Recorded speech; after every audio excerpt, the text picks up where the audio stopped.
मित्रों, ये वृतांत किसी परियों की कहानी या काल्पनिक लोक का नहीं है, बल्कि यह हमारे ही समाज के उस कोने की दास्तां है जहां परंपराएं और आधुनिकता का संगम हो रहा था। ये कहानी एक ऐसे इंसान की है जिसके पास ईश्वर का दिया सब कुछ था, लेकिन अपनी जुबान पर नियंत्रण ना रख पाने की और अपनी बातों को गोपनीय ना रख पाने की आदत ने उसे आसमान से जमीन पर पटक दिया। कहानी का आरंभ उत्तर भारत के एक समृद्ध नगर से होता है जिसका नाम था रत्नपुर। रत्नपुर अपने नाम के अनुरूप ही रत्नों सी आभा वाला एक जीवंत शहर था। वहाँ के बाजार हर समय खरीदारों की चहल पहल से गुलजार रहते। गलियों में बच्चों की खिलखिलाहटें सुनाई देती और वातावरण में स्वादिष्ट व्यंजनों की महक घुली रहती थी। इसी रत्नपुर में एक विशाल हवेली थी जिसे लोग सेठ जी की कोठी के नाम से जानते थे। यह कोठी केवल सीमेंट और गारे का ढांचा नहीं थी, बल्कि पूरे क्षेत्र में प्रतिष्ठा और वैभव का प्रतीक थी। इस कोठी के स्वामी थे सेठ गिरधारी लाल। सेठ गिरधारी लाल का नाम पूरे क्षेत्र में बड़ी श्रद्धा और सम्मान के साथ लिया जाता था। वे न केवल अपार धन संपत्ति के मालिक थे, बल्कि स्वभाव से भी सरल हृदय व्यक्ति थे। उस समय उनकी आयु लगभग 40 के आसपास रही होगी। ये वह समय था जब उनका यौवन और व्यापार दोनों ही अपने शिखर पर थे। कपड़े और गल्ले के व्यापार में उनकी बराबरी करने वाला कोई नहीं था। धन की देवी लक्ष्मी उन पर पूरी तरह मेहरबान थी।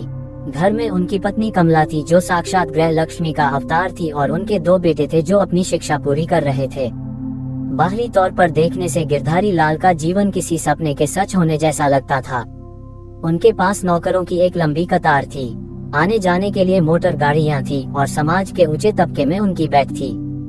हर कोई यही कहता कि गिरधारी लाल जैसा भाग्य पाना हर किसी के नसीब में नहीं होता, लेकिन गिरधारी लाल के चरित्र में एक बहुत बड़ी खामी थी। वे अत्यधिक सीधे और बातूनी स्वभाव के व्यक्ति थे। उनके मन में कोई भी बात टिकती नहीं थी। उन्हें यह भ्रम था कि जो भी व्यक्ति उनसे मुस्कुराकर मिलता है वह उनका सच्चा हितैषी है। वे अक्सर अपनी बैठकें सजाते और मित्रों की मंडली में बैठकर अपनी व्यावसायिक योजनाओं, अपनी आमदनी और अपने घरेलू मामलों का वर्णन बड़े ही गर्व के साथ करते थे।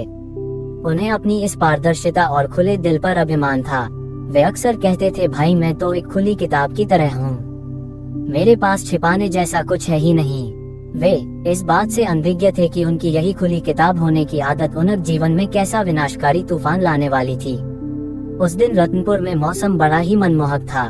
संध्या का समय था और गिरधारी लाल अपनी कोठी के विशाल आंगन में बैठे हुए थे। उनके समक्ष उनके कुछ पुराने मित्र और कुछ नए परिचित बैठे थे। चाय पानी का क्रम चल रहा था और बातों बातों में गिरधारी लाल ने अपनी एक बहुत ही गोपनीय व्यापारिक योजना का खुलासा वहां मौजूद लोगों के सामने कर दिया। उन्होंने न केवल अपन पूरी योजना समझाई, बल्कि यह भी बता दिया कि इस सौदे के लिए उन्होंने कितना धन कहाँ सुरक्षित रखा है और भविष्य में वे क्या कदम उठाने वाले हैं। उनकी पत्नी कमला, जो भीतर से ये सब सुन रही थी, ने कई बार उन्हें संकेतों से रोकने का प्रयास किया। वह जानती थी कि समाज में हर मुस्कुराता चेहरा मित्र नहीं होता, लेकिन गिरधारी लाल अपनी ही धुन में मग्न थे। उन्हें अपनी सफलता और अपनी बातों का नशा चढ़ा हुआ था। इसी दौरान रत्नपुर में एक सिद्ध महात्मा का आगमन हुआ। यह कोई सामान्य संत नहीं थे, उनका नाम था स्वामी नित्यानंद। वे वर्ष में केवल एक बार ही हिमालय की कंदराओं से उतरकर मैदानी इलाकों में आते थे। उनके मुखमंडल पर ऐसा दिव्य तेज था कि लोग उनकी आंखों में सीधे देखने का साहस नहीं कर पाते थे। उनका शरीर भले ही कृशकाय था, लेकिन उनकी वाणी में सिंह जैसी गर्जना थी। स्वामी जी का ये नियम था कि वे किसी गृहस्थ के घर नहीं ठहरते थे, बल्कि नगर के बाहर स्थित प्राचीन शिव मंदिर की धर्मशाला को ही अपना अस्थायी निवास बनाते थे। पूरे नगर में ये समाचार फैल गया कि स्वामी नित्यानंद पधारे हैं। लोग अपनी अपनी समस्याओं और दुखों का निवारण पाने के लिए उनके पास पहुंचने लगे। गिरधारी लाल भी साधु संतों में गहरी आस्था रखते थे। जब उन्हें स्वामी जी के आगमन का पता चला तो वे भी अगले दिन प्रातः काल उनके दर्शनों के लिए चल पड़े। उनके साथ उनके मुंशी और कुछ सहायक भी थे। गिरधारी लाल ने सोचा कि स्वामी जी का आशीर्वाद मिल जाएगा तो उनका व्यापार दिन दुनी रात चौगुनी गति से आगे बढ़ेगा। जब गिरधारी लाल मंदिर पहुंचे तो वहां पहले से ही भारी भीड़ उपस्थित थी। लोग पंक्तिबद्ध होकर अपनी बारी की प्रतीक्षा कर रहे थे और स्वामी जी एक प्राचीन वटवृक्ष के नीचे आसन लगाकर बैठे थे। गिरधारी लाल को देखते ही लोगों ने उनके लिए रास्ता बना दिया, क्योंकि नगर के इतने बड़े सेठ जो आए थे। गिरधारी लाल बड़े गर्व के साथ आगे बढ़े और स्वामी जी के चरणों में फलों से भरी एक बड़ी टोकरी और कुछ स्वर्ण मुद्राएं अर्पित कर दी। स्वामी नित्यानंद ने अपनी आंखें खोली, संगीत और गिरधारी लाल की ओर देखा। उस एक ही दृष्टि में मानो उन्होंने गिरधारी लाल के संपूर्ण जीवन को पढ़ लिया हो। उन्होंने न तो फलों की टोकरी को स्पर्श किया और न ही स्वर्ण मुद्राओं की ओर देखा। बस एक मंद मुस्कान के साथ वे गिरधारी लाल के चेहरे को निहारते रहे। गिरधारी लाल ने हाथ जोड़कर निवेदन किया, महाराज, मैं इस नगर का एक सम्मानित व्यापारी हूँ। प्रभु की कृपा से किसी वस्तु की कमी नहीं है। बस आपका आशीर्वाद चाहता हूँ कि मेरा यह वैभव और सम्मान जीवन भर बना रहे और मैं सदैव इसी शान शौकत से जीवन व्यतीत करूँ। स्वामी जी ने शांत स्वर में प्रश्न किया, पुत्र, क्या तुम चाहते हो कि तुम्हारा बुढ़ापा भी तुम्हारी जवानी की तरह ही वैभवशाली हो? गिरधारी लाल ने तत्काल सिर हिलाकर कहा, अवश्य महाराज, ऐसा कौन नहीं चाहेगा। मेरी तो यही इच्छा है कि जब तक जीवित रहूं एक राजा की भांति रहूं, कभी किसी के सामने हाथ फैलाने की नौ न आए। स्वामी जी गंभीर हो गए और बोले, किंतु तुम्हारे भाग्य की रेखाएं और तुम्हारी जिह्वा की गति कुछ और ही संकेत दे रही हैं। तुम जिसके पास आज सब कुछ है वह सब कुछ गवा भी सकता है यदि तुमने समय रहते 3 दरवाजों पर ताला नहीं लगाया। गिरधारी लाल कुछ चकित हुए। उन्हें लगा कि स्वामी जी शायद कोई गूढ़ बात कह रहे हैं। उन्होंने उत्सुकता से पूछा, महाराज, आप किन 3 दरवाजों की बात कर रहे हैं? मैं तो सदैव सत्य बोलता हूँ और सबसे प्रेम पूर्वक व्यवहार करता हूँ। मेरे पास गोपनीय रखने के लिए क्या है? स्वामी जी ने कहा, यही तो तुम्हारी सबसे बड़ी अज्ञानता है। सत्य का कथन करना और सब कुछ कह देना, इन दोनों में आकाश पाताल का अंतर है। एक अज्ञानी और एक ज्ञानी में केवल यही भेद होता है कि ज्ञानी यह जानता है कि क्या बोलना है और क्या पचा जाना है। स्वामी जी ने आगे स्पष्ट किया, देखो गिरधारी लाल, ये संसार एक विशाल वन की भांति है। यहाँ प्रत्येक प्राणी अपने शिकार की खोज में है। जब मृग वन में विचरता है तो वह अपनी देह की गंध को छिपा कर रखता है ताकि कोई हिंसक पशु उसे खोज ना ले। किंतु तुम उस मृग के समान हो जो स्वयं ही अपनी उपस्थिति का ढिंढोरा पीटकर हिंसक पशुओं को निमंत्रण दे रहा है। यदि तुमने अपने यौवन काल में इन 3 विशिष्ट बातों को गोपनीय नहीं रखा तो मैं स्पष्ट देख रहा हूँ कि तुम्हारा बुढ़ापा पश्चाताप और आंसुओं के सागर में डूबा होगा। तुम्हारी अपनी अर्जित की हुई संपत्ति तुम्हारे किसी काम नहीं आएगी। तुम्हारे अपने ही परिजन तुम्हारे शत्रु बन जाएंगे और तुम भरी सभा में स्वयं को अकेला पाओगे। गिरधारी लाल के मन में क्षण भर के लिए भय उत्पन्न हुआ, लेकिन उनके अहंकार ने उस भय को दबा दिया। उन्होंने सोचा कि साधु संतों का तो काम ही है डराने वाली बातें करना।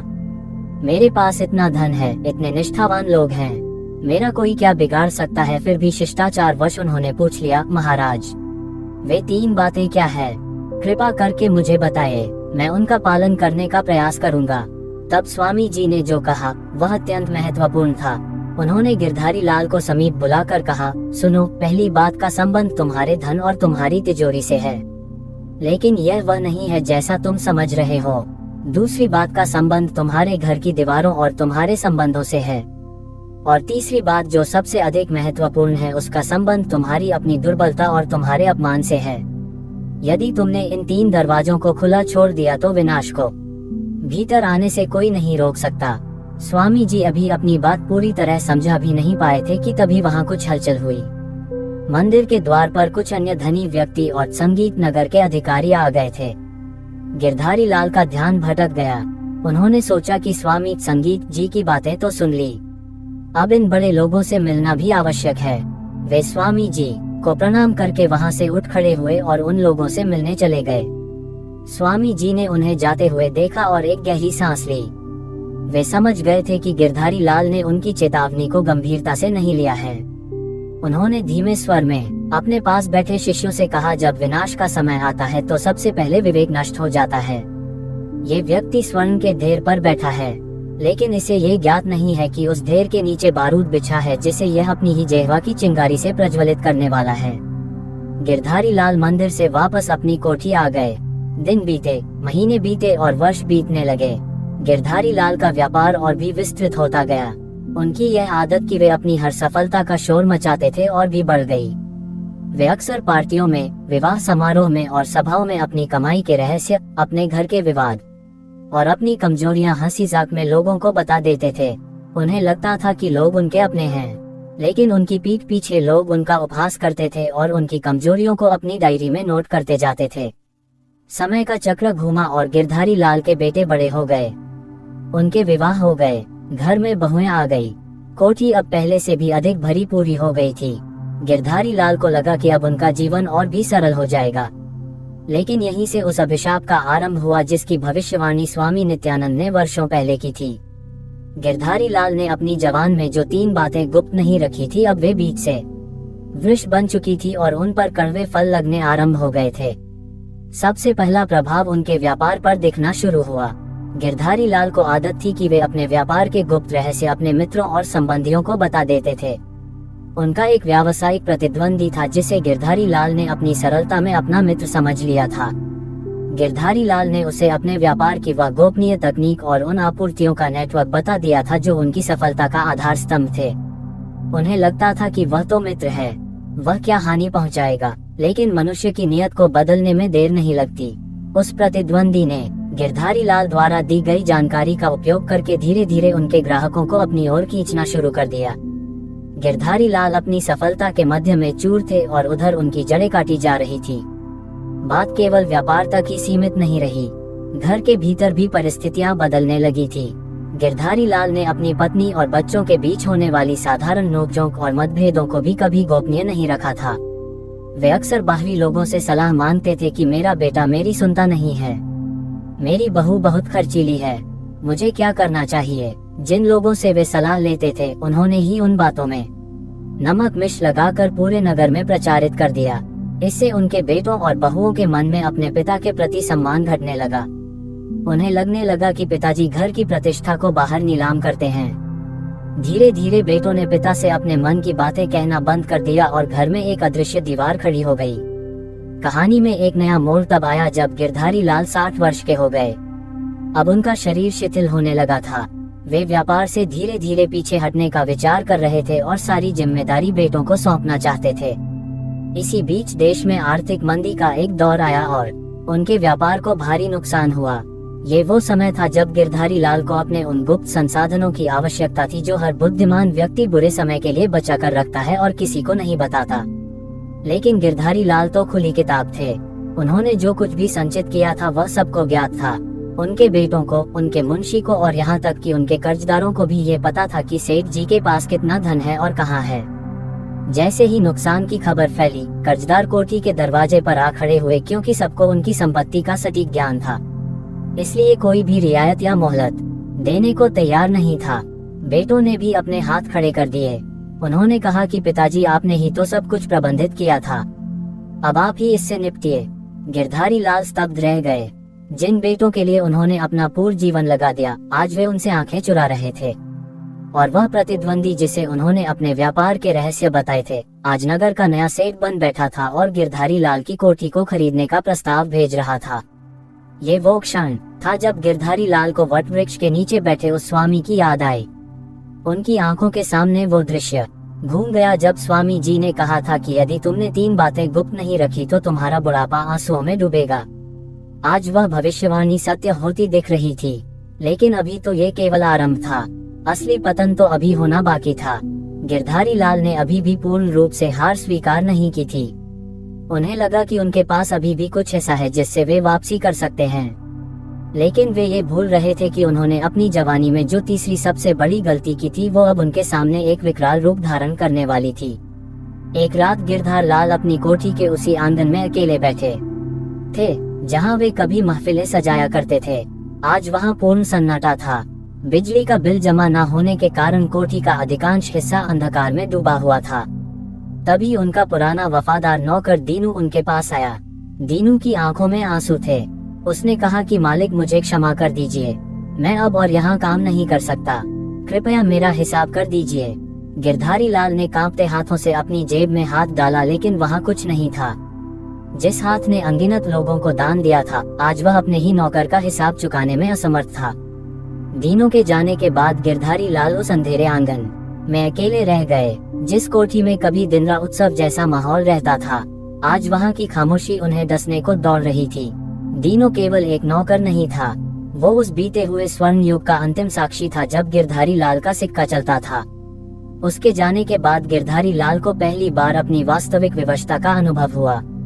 उनकी आंखों के सामने से जवानी का वह मदद उतर चुका था और अब सामने था बुढ़ापे का कठोर यथार्थ। उस रात उन्हें नींद नहीं आई। वे अपनी पुरानी आराम कुर्सी पर लेटे लेटे छत को निहारते रहे और स्वामी नित्यानंद की उन बातों का स्मरण करने लगे जिन्हें उन्होंने उभास में उड़ा दिया था। स्वामी जी ने कहा था कि पहली बात जो गुप्त रखनी चाहिए वो है अपने धन का वास्तविक विवरण और अपनी आय का गोपनीय स्रोत। गिरधारी लाल को याद आया कि उन्होंने ये गलती कैसे की थी। जब उनका व्यापार चरम पर था तो उन्हें अपनी सफलता का बखान करने में बड़ा आनंद आता था। वे अक्सर अपने मित्रों और संबंधियों को बता देते थे कि उन्होंने किस व्यापार में कितना धन लगाया है, उनका लाभ कितना हो रहा है और उन्होंने आपातकाल के लिए धन कहाँ छिपा कर रखा है। उनका एक बहुत ही घनिष्ठ मित्र था जिसका नाम था जगदीश। गिरधारी लाल जगदीश पर अंधा विश्वास करते थे। एक बार बातों बातों में गिरधारी लाल ने जगदीश को बता दिया था कि उन्होंने नगर के बाहर वाली जमीन के दस्तावेज और कुछ नकदी जो उन्होंने बुरे समय के लिए बचाई थी अपनी दुकान की पुरानी अलमारी के एक गुप्त तलघर में रखी है। गिरधारी लाल को लगा था कि जगदीश तो भाई समान है, वह क्या हानि पहुंचाएगा। लेकिन जब व्यापार में मंदी आई और गिरधारी लाल को धन की अत्यंत आवश्यकता पड़ी तो वे उसी गुप्त स्थान के भरोसे बैठे थे। वे आश्वस्त थे कि वहां रखा धन और जमीन के कागज उन्हें इस संकट से उबार लेंगे। लेकिन जब वे दुकान पहुंचे और वह गुप्त तलघर खोला तो उनके पैरों के नीचे से जमीन खिसक गई। वह स्थान रिक्त था, वहां न तो धन था और न ही दस्तावेज। बाद में पता चला कि जगदीश ने उनकी अनुपस्थिति में उनकी ही बताई हुई जानकार का उपयोग करके उनके मुंशी को बहला फुसलाकर वह सब कुछ वहां से निकाल लिया था। क्योंकि गिरधारी लाल ने वह धन और दस्तावेज कानूनी लिखा पढ़ी से अलग गुप्त रूप से रखे थे, इसीलिए वे पुलिस की सहायता भी नहीं ले सकते थे। जगदीश ने उनकी इसी कमजोरी का लाभ उठाया। यदि गिरधारी लाल ने अपनी उस गुप्त पूंजी का रहस्य अपने तक ही सीमित रखा होता तो आज वे सड़क पर नहीं होते। आज जगदीश नगर का नया धनवान था और गिरधारी लाल एक एक पैसे को मोहताज। स्वामी जी की चेतावनी सत्य सिद्ध हुई थी। अपनी वास्तविक जमा पूंजी और गुप्त धन का भेद कभी किसी को, यहाँ तक कि अपने सबसे प्रिय मित्र को भी नहीं बताना चाहिए, क्योंकि कब किसकी नियत बदल जाए ये कोई नहीं जानता। गिरधारी लाल की सोच अब दूसरी गलती की ओर मुड़ी। स्वामी जी ने कहा था कि दूसरी बात जो सदैव गुप्त रखनी चाहिए वह है अपने घर के विवाद और परिवार की कमजोरियां। गिरधारी लाल ने इस मामले में तो और भी बड़ी भूल की थी। उन्हें आदत थी कि जब भी घर में पत्नी कमला से कोई बहस होती या बच्चे कोई गलती करते तो वे शाम को मित्रों की सभा में उस बात को लेकर विवाह करते थे। वे सोचते थे कि मित्रों से सलाह लेकर वे घर की स्थिति सुधार लेंगे। उन्हें याद आया कि कैसे वे अपने पड़ोसी शर्मा जी से अपने बड़े बेटे की शिकायत करते थे। वे कहते थे कि मेरा बेटा बहुत खर्चीला है, वह मेरी बात नहीं सुनता, मुझे भय है कि वह व्यापार को डुबो देगा। शर्मा जी ऊपर से तो सहानुभूति प्रकट करते थे, लेकिन मन ही मन उन्हें गिरधारी लाल की समस्याओं में आनंद आता था। शर्मा जी ने गिरधारी लाल की कही हुई बातों को उनके बेटे के कानों तक पहुंचा दिया, लेकिन कुछ परिवर्तन करके उन्होंने बेटे से कहा कि तुम्हारे पिताजी तो पूरे नगर में कहते फिरते हैं कि तुम योग्य हो और तुम पर उन्हें जरा भी विश्वास नहीं है। ये बात बेटे के हृदय में शूल की तरह चुभ गई। उसे लगा कि मैं तो पिताजी के लिए दिन रात परिश्रम करता हूँ और वे बाहर मेरी प्रतिष्ठा को धूमिल करते हैं। इसी गलतफहमी ने पिता और पुत्र के बीच एक ऐसी खाई उत्पन्न कर दी जिसे कोई नहीं भर सका। यदि गिरधारी लाल ने घर की बातें घर की चार दीवारी तक ही सीमित रखी होती तो शायद बाहरी लोग इसका लाभ न उठा पाते। आज स्थिति ये थी कि उसी घर में रहते हुए भी बेटे उनसे बात करना पसंद नहीं करते थे। बहुएं उन्हें एक बोझ समझती थी, क्योंकि उन्हें लगता था कि ससुर जी ने हमेशा उनके पतियों को अपमानित किया है। घर का वह सम्मान जो एक वृद्ध का होना चाहिए वो गिरधारी लाल अपनी ही सेवा से खो चुके थे। रात गहरी होती जा रही थी और गिरधारी लाल का आत्मविश्लेषण भी गहरा होता जा रहा था। भूख लगी थी, लेकिन रसोई में जाने का उनका साहस नहीं हुआ। उन्हें पता था कि रसोईया जा चुका है और अब यदि कुछ खाना है तो बहुओं से मांगना पड़ेगा, और बहुओं से मांगने का अर्थ था तानी सुनना। अभी कल ही की बात है जब उन्होंने छोटी बहू से कहा था कि दाल में नमक कम है, तो बहू ने पलटकर उत्तर दिया था कि बाबूजी अब जो उपलब्ध है उसी में संतोष कीजिए। आपके नखरे उठाने के लिए अब हमारे पास अतिरिक्त धन और समय नहीं है। ये वही बहू थी जो विवाह के बाद जब घर आई थी तो गिरधारी लाल के पैर जमीन पर नहीं पड़ने देती थी, लेकिन तब गिरधारी लाल की जेब भरी हुई थी और प्रतिष्ठा ऊंची थी। सुबह हुई तो गिरधारी लाल की आंखें सूजी हुई थी। वे उठकर बाहर आंगन में आए। उन्होंने देखा कि उनका बड़ा बेटा तैयार होकर कहीं जा रहा है। गिरधारी लाल ने उसे आवाज दी, बेटा जरा सुनना। बेटा रुका, लेकिन उसके चेहरे पर चिड़चिड़ाहट स्पष्ट दिख रही थी। उसने कलाई घड़ी देखते हुए कहा, क्या है बेटा जी, मुझे देर हो रही है, जल्दी कहिए। गिरधारी लाल ने झिझकते हुए कहा, बेटा मेरी दवा खत्म हो गई है। छाती में दर्द हो रहा है। यदि थोड़ा समय हो तो नहीं ला देते या फिर कुछ पैसे दे देते तो मैं स्वयं ही जाकर ले आता। बेटे ने एक गहरी सांस ली, जैसे कोई बहुत भारी बोझ उठाना पड़ रहा हो। उसने जेब से बटुआ निकाला और 100-100 के 2 नोट निकाल कर गिरधारी लाल की ओर बढ़ाए और कहा, अभी इतना ही है, काम चला लीजिए। और हाँ, हर दूसरे दिन कोई ना कोई खर्च मत बताया कीजिए। अब हमारी स्थिति वैसी नहीं है जैसी पहले हुआ करती थी। हम भी बड़ी कठिनाई से घर चला रहे हैं। गिरधारी लाल ने कांपते हाथों से वे 200 रुपए पकड़े। ये वही हाथ थे जो कभी इस बेटे को हजारों रुपए जेब खर्च के लिए दिया करते थे और कभी हिसाब नहीं मांगते थे। आज 200 रुपए लेते हुए उन्हें ऐसा लगा जैसे वे भीख मांग रहे हो। बेटा बिना पीछे मुड़े चला गया। गिरधारी लाल वहीं खड़े रह गए। उनकी आंखों से आंसू बह निकले। ये केवल पैसे की बात नहीं थी, यह उस सम्मान की बात थी जो अब पूरी तरह धूल में मिल चुका था। उन्होंने सोचा कि काश उन्होंने अपनी जवानी में तीसरी बात भी मान ली होती। स्वामी जी ने तीसरी बात कही थी, अपना अपमान और अपनी कमजोरी कभी किसी को मत बताना। गिरधारी लाल ने जीवन भर अपनी हर कमजोरी का भी प्रदर्शन किया था। जब उन्हें कोई शारीरिक कष्ट होता तो वे सबको बताते, जब कोई उनका अपमान करता तो वे सहानुभूति पाने के लिए लोगों को किस्से सुनाते। इससे लोगों की नजरों में उनकी छवि एक कमजोर और दयनीय व्यक्ति की बन गई थी और संसार का नियम है कि कमजोर को हर कोई दबाता है। दोपहर का समय था। गिरधारी लाल घर के बाहर चबूतरे पर बैठे थे। तभी उनके पुराने मुंशी जो अब जगदीश के यहाँ काम करते थे वहाँ से गुजरे। मुंशी ने गिरधारी लाल को देखा। पहले वह मुंशी गिरधारी लाल को देखते ही झुककर प्रणाम करता था, लेकिन आज उसने गिरधारी लाल को देखकर अपना मुख दूसरी ओर फेर लिया और ऐसे निकल गया जैसे उन्हें जानता ही ना हो। ये गिरधारी लाल के लिए किसी थप्पड़ से कम नहीं था, लेकिन वे कुछ कह नहीं सकते थे। उन्होंने अपनी गरिमा स्वयं ही समाप्त कर दी थी। शाम होते होते गिरधारी लाल को यह अनुभव हो गया कि अब इस घर में उनका रहना कठिन होता जा रहा था। वे अपने ही बनाए हुए महल में एक बंदी बनकर रह गए थे। न तो उनके पास धन था, न परिवार का समर्थन और न ही समाज में सम्मान। और सबसे बड़ी बात, उनके पास कोई गुप्त शक्ति शेष नहीं बची थी। उन्होंने अपने जीवन के सारे पत्ते खोल दिए थे और अब उनके पास खेलने के लिए कोई चाल बाकी नहीं थी। तभी उनके मन में एक विचार आया, क्या अब भी कुछ हो सकता है? क्या अब भी इस हारी हुई बाजी को पलटा जा सकता है? स्वामी नित्यानंद ने कहा था कि बुढ़ापे में विवश नहीं रहना चाहते तो जवानी में यह बातें गुप्त रखो। जवानी तो बीत गई, गलतियां हो गई, लेकिन क्या इस नरक से बाहर निकलने का कोई मार्ग बचा है, या फिर शेष जीवन यूं ही घुट घुट कर मरना होगा? गिरधारी लाल को लगा कि उन्हें एक बार फिर उसी स्थान पर जाना चाहिए जहां उन्हें वह चेतावनी मिली थी। शायद उस वटवृक्ष के नीचे कोई और रास्ता मिल जाए। शायद स्वामी जी ना हो, लेकिन उस स्थान की शांति उन्हें कोई दिशा दे सके। अगले दिन सुबह जब घर के बाकी लोग सो रहे थे, गिरधारी लाल ने अपनी लाठी उठाई। उन्होंने फटे पुराने वस्त्र पहने हुए थे। जेब में वही बेटे के दिए हुए 200 रुपए थे। उन्होंने एक बार मुड़कर अपनी भव्य कोठी को देखा, वही कोठी जिसे बनाने में उन्होंने अपनी पूरी जवानी लगा दी थी। आज वह उन्हें डसने को दौड़ रही थी। वे चुपचाप घर से निकल पड़े। उस प्राचीन शिव मंदिर की ओर उनके कदम लड़खड़ा रहे थे, लेकिन मन में एक अजीब सी दृढ़ता थी। उन्हें अपने प्रश्नों के उत्तर चाहिए थे। उन्हें जानना था कि आखिर मनुष्य अपनी ही संतान का शत्रु कैसे बन जाता है। आखिर क्यों अपना ही रक्त पानी हो जाता है। मार्ग में उन्हें कई लोग मिले जो उन्हें पहचानते थे। कुछ ने उन्हें देखकर अनदेखा कर दिया, कुछ ने आपस में फुसफुसाहट की, देखो यह वही सेठ गिरधारी लाल है जो कभी शेर की तरह दहाड़ते थे।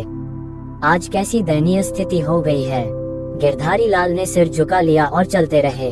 लोगों की बातें उनके कानों में पिघले हुए शीशे से की तरह पड़ रही थी। ये वही समाज था जिसे गिरधारी लाल ने अपनी दानवीरता के किस्से सुनाए थे, अपनी कमजोरियां बताई थी। आज वही समाज उनका तमाशा देख रहा था। मंदिर की सीढ़ियां चढ़ते हुए उनकी सांस फूलने लगी। वे थककर एक सीढ़ी पर बैठ गए। तभी उनकी नजर एक वृद्ध भिखारी पर पड़ी जो मंदिर के द्वार पर बैठा था। उस भिखारी के चेहरे पर एक अजीब सा संतोष था जो गिरधारी लाल के पास सब कुछ होने पर भी नहीं था। गिरधारी लाल ने गौर से देखा, वो भिखारी कोई और नहीं बल्कि उनके पुराने समय का एक प्रतिद्वंदी व्यापारी था जो कभी दिवालिया हो गया था। लेकिन आज वह भिखारी गिरधारी लाल से अभिशांत दिख रहा था। गिरधारी लाल उसके पास गए और पूछा कि भाई तुम तो सब कुछ खो चुके हो, फिर भी तुम्हारे चेहरे पर यह शांति कैसी है? मैं तो अपने घर में होकर भी बेघर अनुभव कर रहा हूँ। उस वृद्ध भिखारी ने गिरधारी लाल को पहचाना और मुस्कुराते हुए एक ऐसी बात कही जिसने गिरधारी लाल के मस्तिष्क के बंद कपाट खटखटा दिए। भिखारी ने कहा, सेठ जी, मैंने सब कुछ खो दिया, लेकिन मैंने अपनी आशा और अपना ईश्वर से संबंध किसी के सामने प्रकट नहीं किया। मेरी शांति मेरे भीतर है, वह किसी तिजोरी या बेटे की मोहताज नहीं है। लेकिन तुम तो अपनी शांति दूसरों की प्रशंसा में ढुलते रहे। गिरधारी लाल स्तब्ध रह गए। उन्हें समझ आ गया कि समस्या केवल धनिया परिवार की नहीं है, समस्या उनके दृष्टिकोण की है। वे अभी भी अपनी प्रसन्नता की चाबी दूसरों के हाथ में सौंपे हुए थे। वे मंदिर के भीतर गए। वट वृक्ष का वह पुराना पेड़ आज भी वहीं था, लेकिन स्वामी नित्यानंद वहाँ नहीं थे। वहाँ सन्नाटा था। गिरधारी लाल उसी स्थान पर बैठ गए जहाँ वर्षों पहले स्वामी जी बैठे थे। उन्होंने आंखें बंद की और अपने जीवन की फिल्म को पीछे घुमाना शुरू किया। उन्हें अनुभव हुआ कि जवानी में की गई गलतियों का परिणाम बुढ़ापे में भोगना तो पड़ता है, लेकिन क्या इसका कोई प्रायश्चित है? क्या अभी भी वे अपना खोया हुआ सम्मान वापस पा सकते हैं? तभी उन्हें पीछे से एक भारी आवाज सुनाई दी, तो तुम अंततः आ ही गए गिरधारी लाल। गिरधारी लाल चौंक कर मुड़े। उन्होंने देखा कि एक जटाधारी साधु खड़े थे। ये स्वामी नित्यानंद नहीं थे, लेकिन उनकी वेशभूषा वैसी ही थी। वे स्वामी जी के शिष्य लग रहे थे। साधु ने गिरधारी लाल की आंखों में देखा और कहा, स्वामी जी ने कहा था कि एक दिन तुम अवश्य आओगे जब तुम्हारे पास सब कुछ समाप्त हो जाएगा। तब तुम उस वस्तु की खोज में आओगे जो कभी समाप्त नहीं होती। गिरधारी लाल उस साधु के सामने नतमस्तक खड़े थे। उनके मन में चल रहे तूफान को वह साधु भली भांति पढ़ पा रहे थे। साधु ने अपने कमंडल से थोड़ा जल निकाला और गिरधारी लाल के चेहरे पर छिड़का। ठंडे पानी की बूंदों ने जैसे गिरधारी लाल को तंद्रा से जगा दिया हो। साधु ने कहा कि गिरधारी लाल, तुम स्वामी नित्यानंद को खोज रहे हो, लेकिन वे तो कब के हिमालय की गुफाओं में समाधिस्थ हो चुके हैं। मैं उनका शिष्य हूँ। बोधानंद स्वामी जी जाते समय तुम्हारे विषय में एक बात कह गए थे। वे जानते थे कि तुम्हारा स्वभाव तुम्हें एक दिन इस मोड़ पर ले आएगा। गिरधारी लाल ने रुंधे गले से पूछा कि महाराज, क्या उन्होंने मेरे लिए कोई उपाय बताया था? क्या मैं अपनी खोई हुई प्रतिष्ठा और अपना परिवार वापस पा सकता हूँ? बोयानंद ने गंभीरता से कहा कि जो जल बह चुका है उसे वापस नहीं लाया जा सकता, लेकिन नए जल के लिए मार्ग अवश्य बनाया जा सकता है। तुमने अपनी जवानी में 3 गलतियां की। तुमने अपनी संपत्ति का प्रदर्शन किया, अपने घर के विवादों को सार्वजनिक किया और अपनी कमजोरियां सबको बता दी। इससे तुम्हें खुली किताब बन गए और दुनिया ने तुम्हें रद्दी कागज की तरह पढ़कर फेंक दिया। अब यदि तुम्हें सम्मान वापस चाहिए तो तुम्हें फिर से एक बंद किताब बनना होगा। गिरधारी लाल ने हैरानी से पूछा कि महाराज, अब मेरे पास छिपाने के लिए बचा ही क्या है? मेरी जेब खाली है, तिजोरी खाली है और मेरा जीवन भी एक कोरा कागज है। बोधानंद मुस्कुराए और बोले, यही तो रहस्य है। दुनिया को इससे कोई मतलब नहीं होता कि तुम्हारे पास वास्तव में क्या है। दुनिया को मतलब इससे होता है कि उन्हें क्या लगता है कि तुम्हारे पास क्या है। जब तुम्हारे पास सब कुछ था, तुमने दिखावा करके उसकी कीमत कम कर दी। अब जब तुम्हारे पास कुछ नहीं है तो तुम्हें एक भ्रम का निर्माण करना होगा। तुम्हें मौन की शक्ति को समझना होगा। साधु ने गिरधारी लाल को पास बुलाया और एक बहुत ही विचित्र उपाय बताया। उन्होंने कहा कि गिरधारी लाल, अब से तुम अपनी जिह्वा पर पूर्ण विराम लगा दो। घर जाओ, लेकिन किसी से शिकायत मत करो, किसी से भोजन मत मांगो और किसी को यह मत बताओ कि तुम कहाँ गए थे। और हाँ, ये लो। साधु बोधानंद ने मंदिर के पीछे से एक पुरानी लोहे की छोटी संदूकची निकाली। ये संदूकची बहुत भारी थी और उस पर एक बड़ा सा पुराना ताला लगा हुआ था। संदूकची को देखकर लगता था कि वह सदियों पुरानी है। साधु ने वह भारी संदूकची गिरधारी लाल के हाथों में थमा दी। गिरधारी लाल के हाथ उस बाहर से झुक गए। उन्होंने पूछा कि महाराज, इसमें क्या है? साधु ने कठोर स्वर में कहा कि सावधान, यदि तुमने इसे खोलने का प्रयास किया, इसके भीतर संगीत तुम्हारे भविष्य की कुंजी है। लेकिन शर्त यह है कि यह संदूक जी का रहस्य केवल मेरे और तुम्हारे बीच रहना चाहिए। इसे लेकर घर जाओ, इसे अपने पास रखो, सोते जागते इसे अपनी दृष्टि से ओझल मत होने देना। यदि किसी ने पूछा कि इसमें क्या है, तो बस मुस्कुरा देना, कुछ कहना मत। संगीत, याद रखना, मौन सबसे बड़ा हथियार है। जब मनुष्य चुप रहता है तो सामने वाला अपने मन के भय और लालच से स्वयं ही कहानियां गढ़ने लगता है।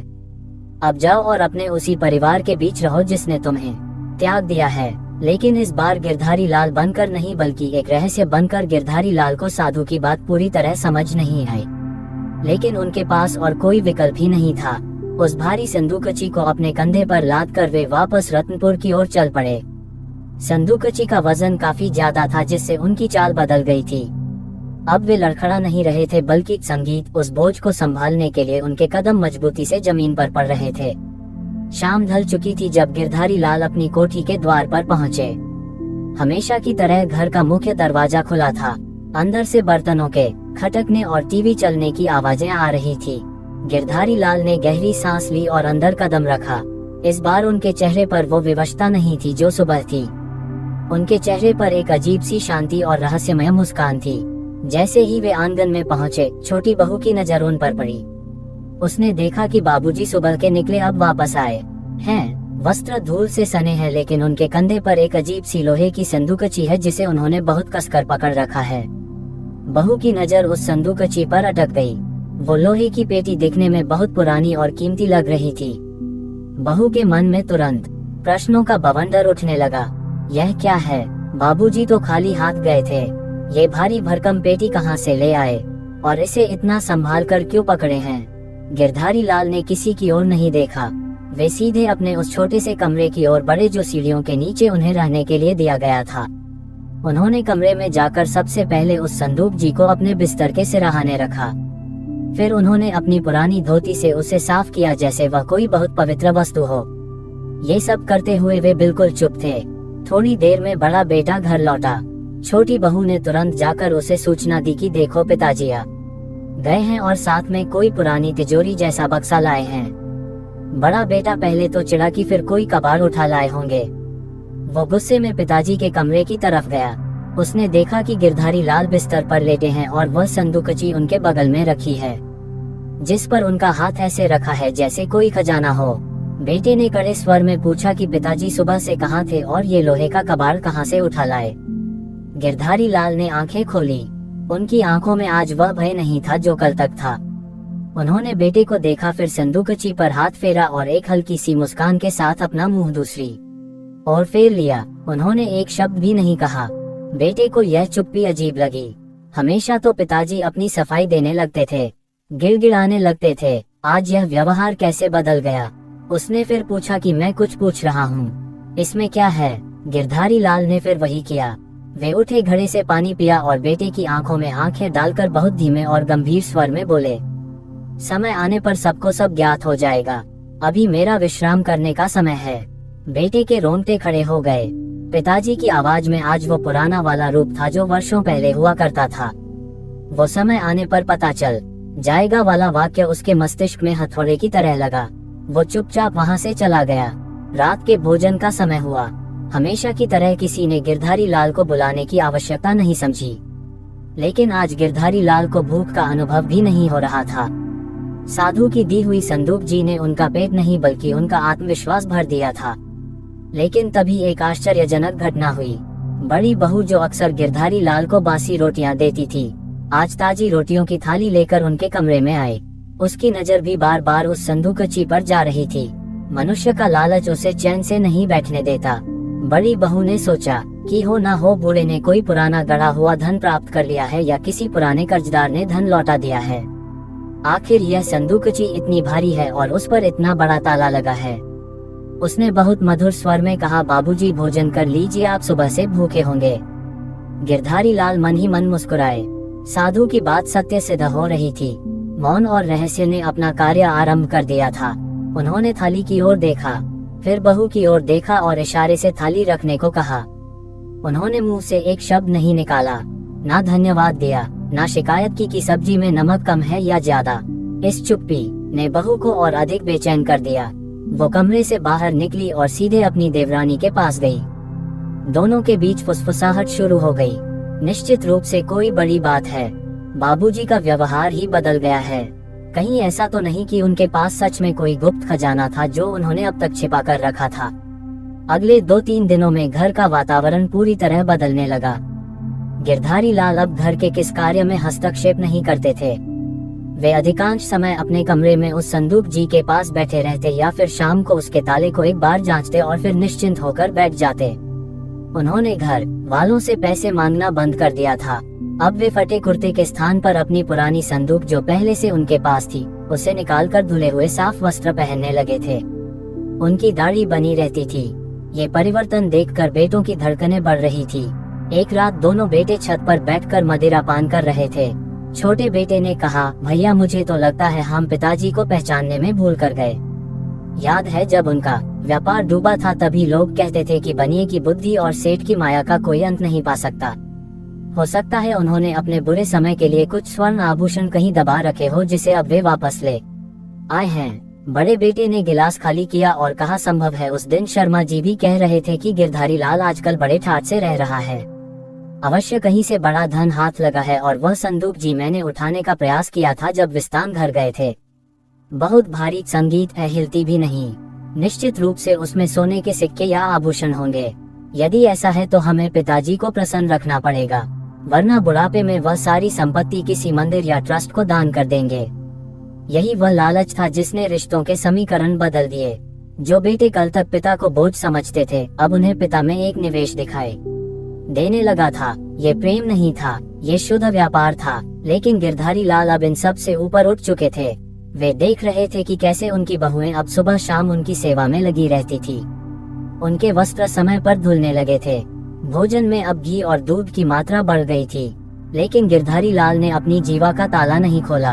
वे जानते थे कि जिस दिन ये ताला खुला, जिस दिन उन्होंने बता दिया कि उस संदूकची में क्या है, उस दिन ये सारा सम्मान फिर से धूल में मिल जाएगा। वे अब समझ चुके थे कि दुनिया सत्य की नहीं बल्कि संभावना की पूजा करती है। जब तक संदूकची बंद है तब तक उसमें स्वर्ण भी हो सकता है और हीरा भी। एक दिन शाम को गिरधारी लाल आंगन में बैठे थे।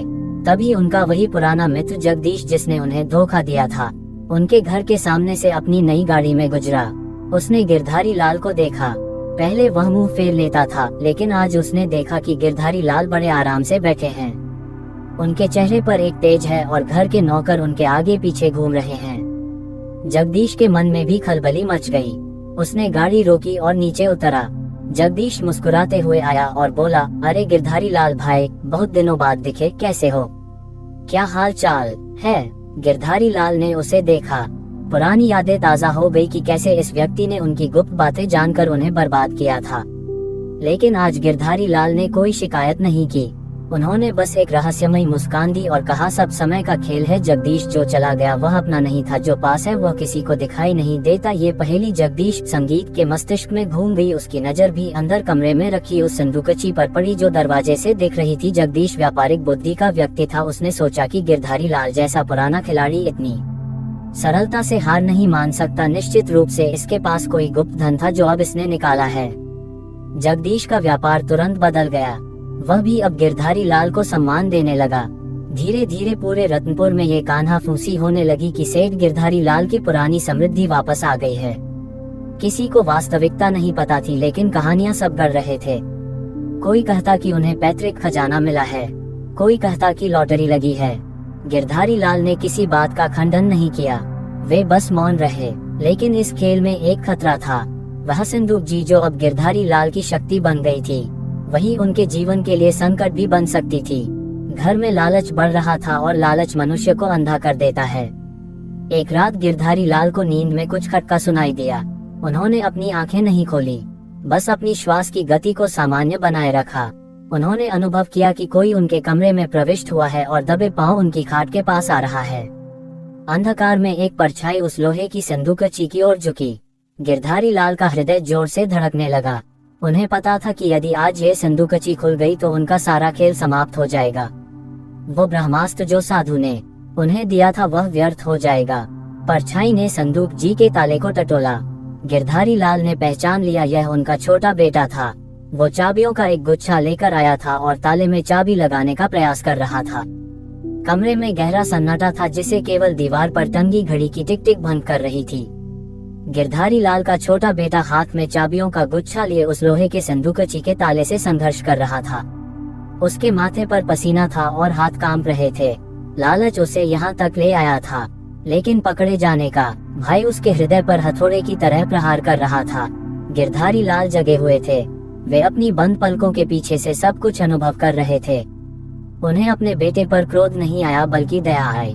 ये वही बेटा था जिसे उन्होंने उंगली पकड़कर चलना सिखाया था और आज वह चोर बनकर अपने ही पिता की काल्पनिक संपत्ति चुराने आया था।